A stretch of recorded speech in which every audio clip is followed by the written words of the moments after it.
Bienvenidos a un nuevo video. Te saluda con mucho gusto el profesor Geomani. Hola alumnos y alumnas de quinto grado, bienvenidos al resumen de hoy, viernes 29 de enero de Aprende en Casa. Asignatura Valores, mar de emociones, aprendizaje esperado, describe sus habilidades personales y sus emociones para indagar situaciones novedosas de su contexto social.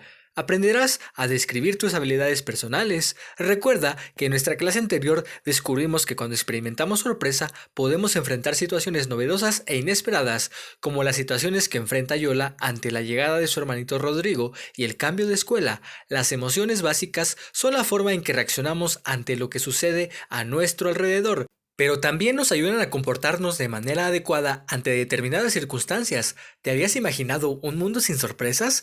Qué bueno que tenemos esas emociones en nuestra vida, ¿verdad? Todas las emociones son indispensables y útiles. Cuando logras identificar las emociones y trabajar con ellas, puedes encontrar beneficios, que sean no solo a corto plazo ni entre nosotros mismos. Al ser parte de una sociedad, debemos pensar también en función a ella y el bien común. Al descubrir y reconocer nuestras habilidades personales y las emociones, podemos enfrentar las sorpresas que en la vida se nos presenten, ya que somos capaces de resolver conflictos. Recuerda siempre manejar tus emociones de manera asertiva para no dañarte a ti ni a los demás. Asignatura Inglés. ¿Qué crees que me pasó? Aprendizaje esperado. Explora anécdotas personales divertidas. Énfasis. Observa y escucha cómo se escribe una anécdota personal. ¿Qué vamos a aprender? Reconocerás la importancia de poder compartir las anécdotas en inglés. Una anécdota es una narración breve que te haya sucedido. Puede ser de cualquier cosa, pero las anécdotas más interesantes son las que se cuentan de historias interesantes, o sea, algo que no sea común que nos suceda. Las anécdotas tienen una estructura muy sencilla: inicio, beginning, desarrollo, middle, desenlace, ending.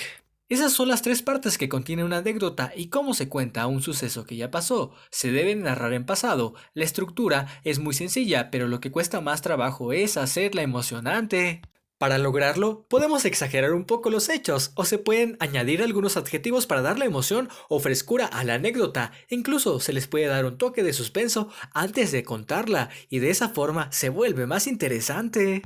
You don't know what happened to me. This, I tell you what happened to me. What do you think happened to me?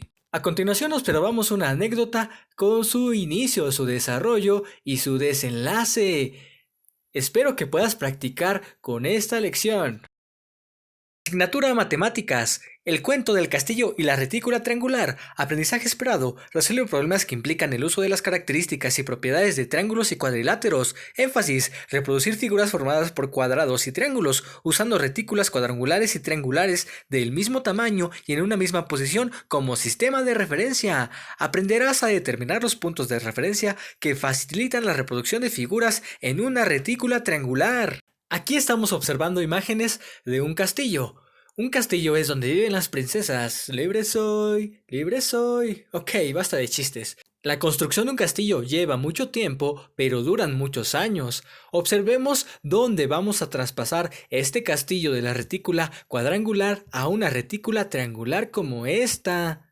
Puedes ver que son puros triángulos, pero todos los triángulos están sobre una retícula cuadrangular. ¿Por qué usar una retícula triangular para reproducir una imagen presentada en una retícula cuadrangular? ¿Cómo influye el tipo de figura que queremos reproducir en el tipo de retícula que debemos usar? Así puedes apreciar mejor el castillo y es más fácil buscar el punto de referencia. ¿Pero cuál punto del castillo podríamos tomar como referencia? Podemos usar cada cuadrito como unidad de medida y podría ser la punta de la bandera, o analiza que es mejor tomar el cuadrito donde empiezan los picos a la izquierda del castillo. Aunque los dos son buenos puntos de referencia, en esta ocasión usaremos el cuadrito donde empiezan los picos a la izquierda del castillo. Empecemos con la reproducción. Ya que tenemos claro el punto de referencia, vamos a colorear la primera columna iniciando por el cuadrito de referencia con los primeros picos, y para colocar las puntas es más fácil con la retícula triangular que con la retícula cuadrangular. Al trabajar esto estamos descubriendo cosas importantes. Después de terminar la reproducción, el castillo quedaría así en la retícula triangular.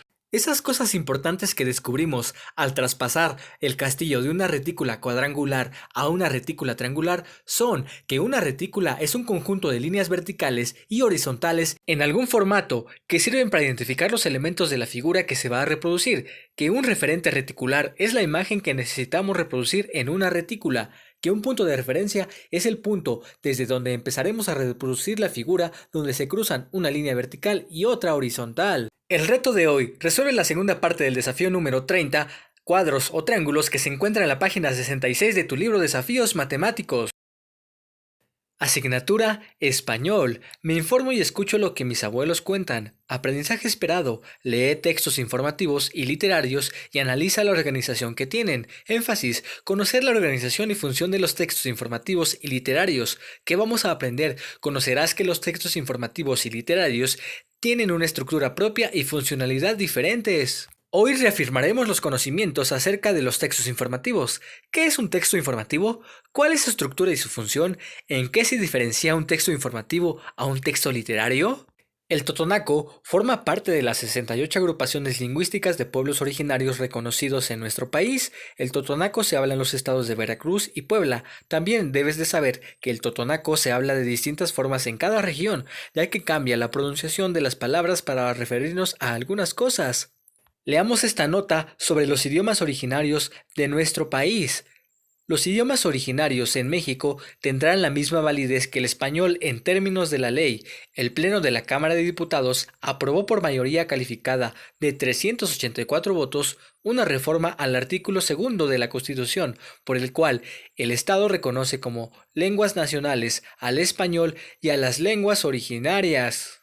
El texto sostiene que los idiomas originarios forman parte del patrimonio cultural de la nación y la autoridad promoverá su preservación, estudio, difusión, desarrollo y uso a través de una política lingüística multilingüe que proporcione que los idiomas originarios alternen en igualdad con el español en todos los aspectos públicos y privados. También se refiere, el Instituto Nacional de Lenguas Indígenas identifica a 11 familias lingüísticas indoamericanas que tiene presencia en México, con al menos una de las lenguas que las integran. La protección de los idiomas implica el aseguramiento de la cultura, porque de forma oral se transmiten tradiciones, creencias y formas de organización. Lo que acabamos de leer es un texto informativo.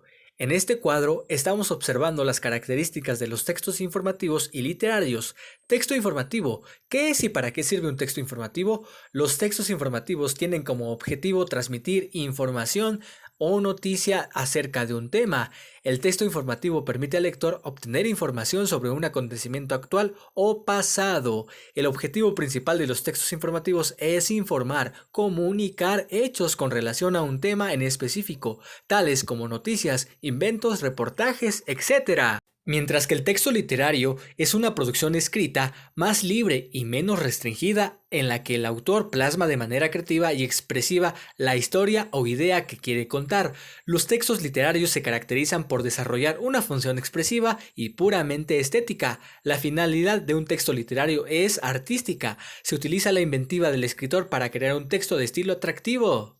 Dentro del cuadro también podemos apreciar las características principales de ambos textos y desde luego también la diferencia entre un texto informativo a un texto literario. Un texto informativo utiliza un lenguaje directo, objetivo y claro, basado en hechos reales, explica un suceso, da a conocer información precisa, aclara un hecho, cumple con varias funciones, desde dar noticias, desde también darnos a conocer instructivos, manuales, son una expresión de la realidad, mientras que los textos literarios utilizan lenguaje subjetivo, expresivo, puede estar basado en hechos reales o ficticios, es de carácter artístico, tiene función estética y artística, como las leyendas, cuentos, fábulas o poesías. Espero este video haya sido de tu agrado. Gracias por tu atención. No olvides darle me gusta y dejar tu suscripción. Cuídate mucho, estudia mucho, querido y querida alumna. ¡Hasta la próxima!